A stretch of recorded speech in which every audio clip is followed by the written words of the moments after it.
알겠습니다. 네. 자, 방금 아토피 피부염에 대해서 예를 들어주셨는데요. 네. 그 외에도 참 많은 이 희귀성 질환들이 많이 있습니다. 네. 한의학에서 해법 있을까요?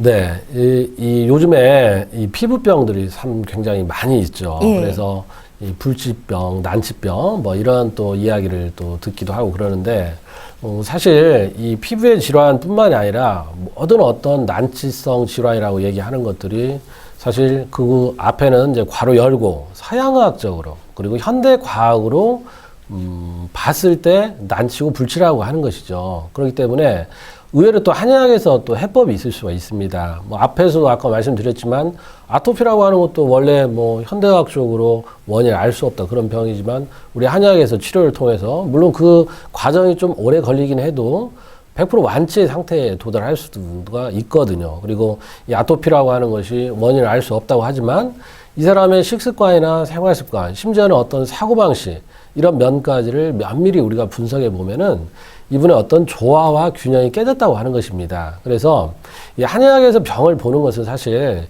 이 병명에 크게 구애받지를 않습니다. 그래서 이 한의학은 어차피 조화와 균형을 이루어가는 그런 학문이다 이렇게 생각을 하거든요. 그래서 우리 몸을 구성하고 있는 어떤 그런 성분들, 그게 우리 한의학에서 봤을 때 뭐 정신, 기혈, 그리고 음양 이런 측면이거든요. 거기서 어떤 이제 편차가 생겼고 편차가 틀어져 있기 때문에 병을 유발한다고 하는 것입니다. 그러니까 사실 럭비공은 어디로도 튈 수 있죠. 네. 왜 그러죠? 둥그니까요. 네, 럭비공이기 때문에 예. 그렇죠. 울퉁불퉁한 럭비공이기 때문에 마찬가지입니다. 그러니까 우리 몸에서 이 조화와 균형이 틀어져 있는 상태는 어떠한 피부병이라도 나타날 수 있다라고 하는 것입니다. 그렇기 때문에 요즘에 뭐 그렇게 새로이 어떤 불치병, 난치병으로 진단된 피부병이라고 하더라도 한의원에 오셔서 한번 치료를 받아보면 것입니다. 저한테 온 환자의 한번 예로 한번 들어보면 경상도 김해에서 온 여중생이었어요. 아, 멀리서 네. 오셨네요. 네. 네. 근데 이제 이 친구는 재색 피부염이라는 병을 앓고 있었는데 이 재색이라고 하는 게 잿빛. 그러니까 우리가 나무를 태우면 잿빛이 나잖아요.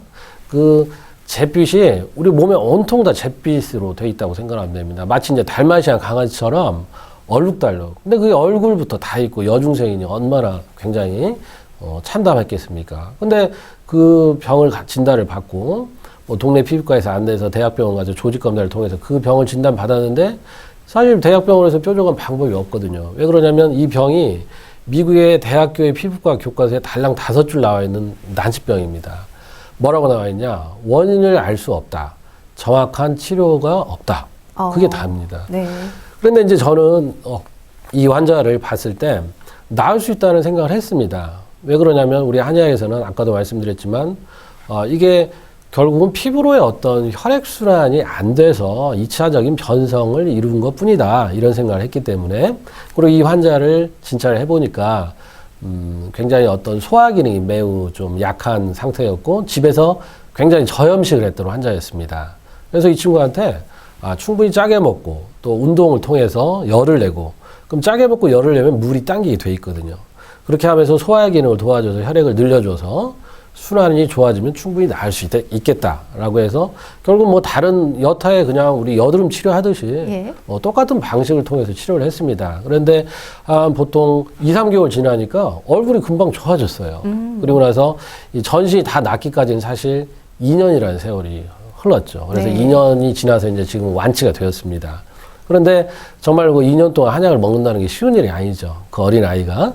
그래서 참 이 자리를 빌어서 그 친구 참 대견하다고 칭찬해 주고 싶고 또 믿고 또 제 치료를 따라준 부모님께도 참 감사를 드리는데 이렇듯이 여러분들도 만약에 어떤 새로운 그런 병에 여러분들이 직면해 있을 때 우리가 기본적인 또 원칙에 충실해서 그 어떤 조화와 균형을 찾아나간다면 또 의외에 충분한 또 답이 또 이루어질 수 있다 이렇게 생각하시고 희망을 가지시기 바랍니다.